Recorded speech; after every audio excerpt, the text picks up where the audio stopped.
Empire is invading our home. They are brutal,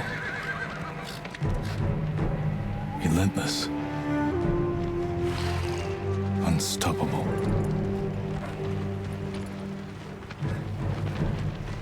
We are 80 samurai against an army, fighting to slow the invasion. Today, I die for my people. Now, I have mixed feelings about Sucker Punch's choice to move on from Jin and to tell a brand new story with Atsu. For what it is, her story is actually pretty good. It's interesting, heartfelt, and worth following, albeit in a very different way. And I would be lying if I didn't say from the start it did feel like a little step back. It was a much simpler, more straightforward story, as opposed to Jin's, who had layers. His opened up with him dying on a beach, or seemingly dying on the beach in the face of a Mongol invasion. And then he was brought back by Yuna, a woman who by every rule he'd been taught was everything a samurai should despise. She was a thief, someone from a clan that once rebelled against his own family and even tried to kill Lord Shimada. Yuna would come to save Jin. Yes, it was for her own selfish reasons of saving her brother, unaware Jin was even Shimada's own kin, and yet, through Yuna, Jin learned how to adapt. She showed him another way to fight, how to move unseen, strike without warning, and use whatever it took to survive. Her methods went against everything Jin had been raised to believe, but they worked. The Mongols fell to tactics his uncle would have called dishonorable, and in those victories Jin saw the cracks in everything he'd once stood for. Yuna's way gave him the strength to win. His uncle's way would have spelled doom for the entire island, as the Mongols, or at least the leader of the Mongols, spent a majority of his time preparing, properly understanding the enemy territory he was invading and the opposing forces he'd come to face. As he once said, the samurai are predictable, but the ghost, he isn't, and that's what made him dangerous. This all creates this powerful arc, Jin slowly becoming a unifying force across Tsushima, even as he tears himself apart inside. On one hand, he's forced to confront the very thing he was raised to despise, fighting without honor. A younger Jin would have called his own actions shameful, but when he sees what the Mongols have done, as desperate as people have become, he realizes that clinging to tradition means letting his own restrictions die. What starts as an internal struggle soon explodes outwards. His uncle, Lord Shimada, petitions the shogun to let him adopt him, to make him heir to the Shimada name. It's meant as a gesture of love and legacy, a way to preserve the samurai line, but then Jin has changed too much. When the shogun accepts, Jin refuses publicly. Instead, he embraces the title that's already spreading across the island, the Ghost. That decision seals his fate. His growing influence threatens the old order, and the samurai turn on him. He's branded an outlaw. Clan Sakai is disbanded, his estate and his entire birthright is stripped away, and as his uncle tells him, he'll be hunted for the rest of his days. In fighting to save his home, Jin loses everything that once defined precisely who he was. The end of Jin's story is just as heartbreaking as his rise is inspiring. You can trace the moment his legend truly begins. The whispers of a man who fights like no other, almost inhuman. At Komatsu Forge, civilians watch him fight for the first time. They see the speed, the precision, the relentlessness, and they start calling him a demon. Yuna doesn't shy away from it either. She leans into the very myth that these people begin to forge right then and there, feeding the story and shaping Jin to be something much more. With the samurai gone and no one else standing against the Mongols, the idea of a vengeful spirit fighting for Tsushima would come to spread like wildfire. But it's during the counterattack at Yarikawa that the ghost becomes something greater. What was once just a name born of fear turns into a symbol of hope. In the heart of what used to be enemy territory, Jin unites those who'd spent generations hating each other. The people of Yarikawa, bitter rivals of Clan Shimada, would come to stand alongside him. And for once, they fight not as samurai or peasants, not as enemies or rebels, but as a unified force across Tsushima. Still, the unity is fragile. Yarikawa fights for the ghost and his promise of freedom, while Lord Shimada's forces fight for order, for the return of the shogunate's control. It's a victory built on divided loyalties, and Jin stands right in the middle of it, watching the old world crumble as a new one begins to form around him. That is the story of the ghost in the year of 1274. Compared to Jin, Atsu's story feels more contained, but arguably just as tragic in its own right. Instead of slowly becoming an outlaw in order to be something bigger and give the people around you something to believe in and rally behind, and ultimately have hope in, Atsu was born an outcast. Her story takes place centuries later in 1603. Though its roots stretch back 16 years earlier to 1587, the night everything she loved was ripped away from her. When she was a child, her entire family was slaughtered. She was left pinned to a tree by her own father's sword, forced to watch as one of their killers, one of the Yotei 6, set their family tree ablaze. Somehow she survived, and from those ashes she carried only two things: her father's sword and her shamisen. With these in hand, Atsu would flee south to the mainland, where she spent the next 16 years wandering battlefields and fighting in wars that tore mainland Japan apart. Now, the whole reason for her to even flee south was to become stronger, to harden herself, to enmesh herself within these very wars, so that way she can one day return to meet her family's killers with the same merciless bloodshed they brought to her family 16 years ago. And while there isn't an overwhelming amount of information of her time on the mainland, there's quite a bit still that we can take from her own words, and even one particular battle that she cited that she was at. This battle in particular was the Battle of Sekigahara. Now, this was a real-world event. The Battle of Sekigahara took place in the year of 1600, which will be 3 years prior to the events of Ghost of Yoeti's story. Again, not too much information is placed on the battle itself within the game, but Atsu admits that she was on the losing side, and the battle itself is referred to as the battle to end all battles. For a very basic crash course type of understanding, the battle took place on October 21st in the year of 1600.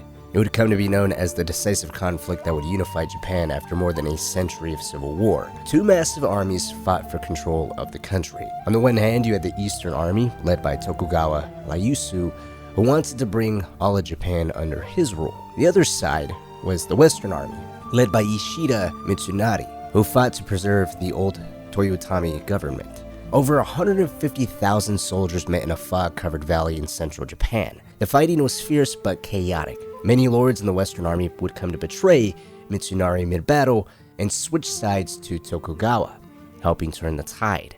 Tokugawa's forces were better organized, better armed, especially with rifles, and better supplied.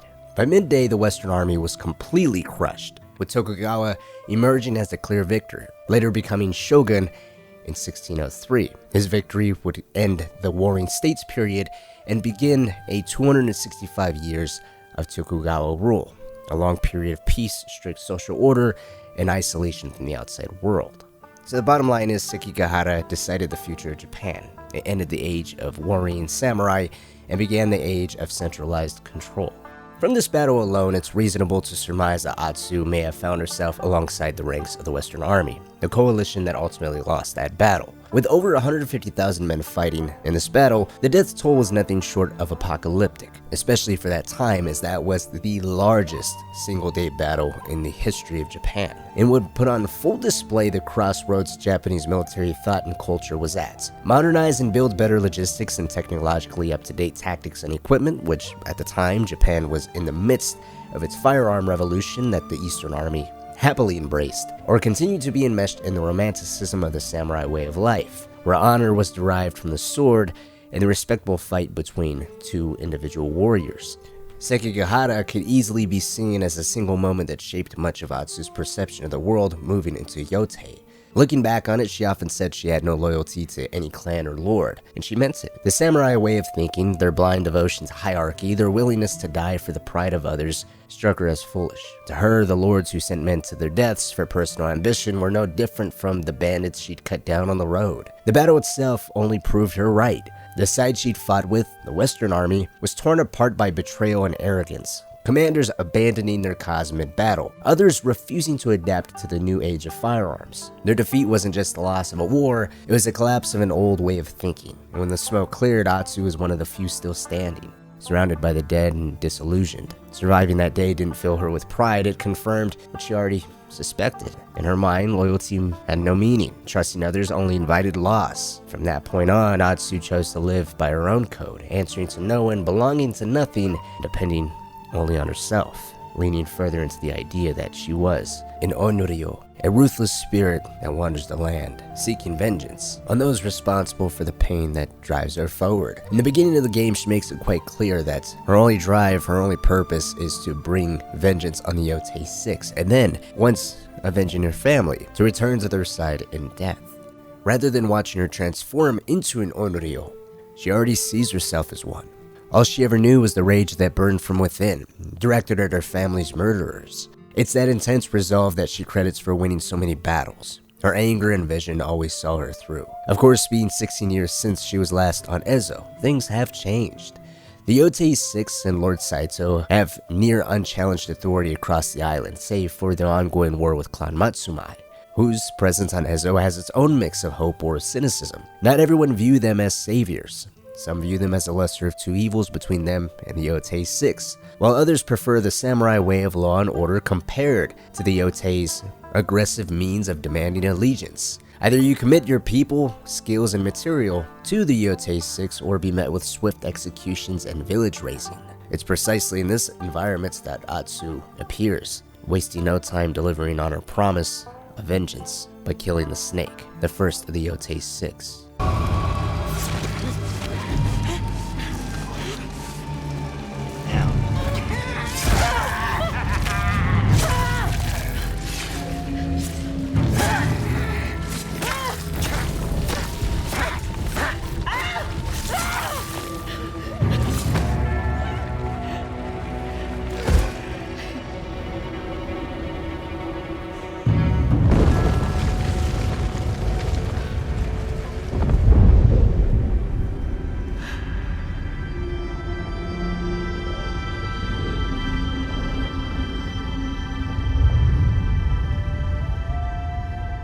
The game opens up with this precise action, the first to achieve killing one of their members, an awe-inspiring feat, but to then be stabbed and blacking out from her wounds long enough for local villagers to believe she was killed, to then rise up, grab her things, and ride off without saying a word, would be the origin of why she's considered by many people on this island as an Onyro, or a ghost. She was killed, got up, and began her hunt. I will say there is a poetic and tragic side of her saying that she was an unstoppable force slowly freeing her home island from the oppression of the Yotei 6, but that's not really the focus of her story. Rather than them doubling down on that unstoppable force concept and watching a copy and paste sort of style of what Jin went through, with Atsu it's different. The game starts off with her of being something inhuman, and as the game progresses, yes, she's becoming more powerful and taking out more Yotei members, but the bigger idea here is that she's learning to become human again, to let go, to come to the understanding that all she really has had since that night is her anger. She doesn't know how to let go. At one point, she discovers that her brother was alive, and instead of being overwhelmingly grateful and happy that he lived that fateful night and wasn't a victim like their parents were, she's a little more aggressive towards him, citing that he doesn't know her. They're adults. Even if he is alive, the Yotei 6 took the last 16 years away from the two of them, and they should still pay because of that. It fuels her anger and justifies that tunnel vision she has, the need to kill and keep killing. It's something that she only starts to understand when it's already too late, and at which point the story as a whole ends up being less about revenge and more about that night her parents were murdered, and everything her and her brother buried after it. The guilt, the helplessness, the feeling that neither of them could save their family, and the drive to do better, to renounce the Onyro, and to set up a happy life for whatever family you have left. It'll be really interesting to see the angle that they take when it comes to the DLC, if they end up going any route with DLC. Of course, with the Ghost of Tsushima DLC, we were taken to the island of Iki, the island where Jin's father was killed, the very legacy of Clan Sakai, the brutal legacy that his father Kazumasa left behind. A great DLC that was multi-layered itself, because Jin not only had to come to terms with his failure in saving his father and watching him get killed, but he had to come to terms with his father's legacy and forgiving his father's killer.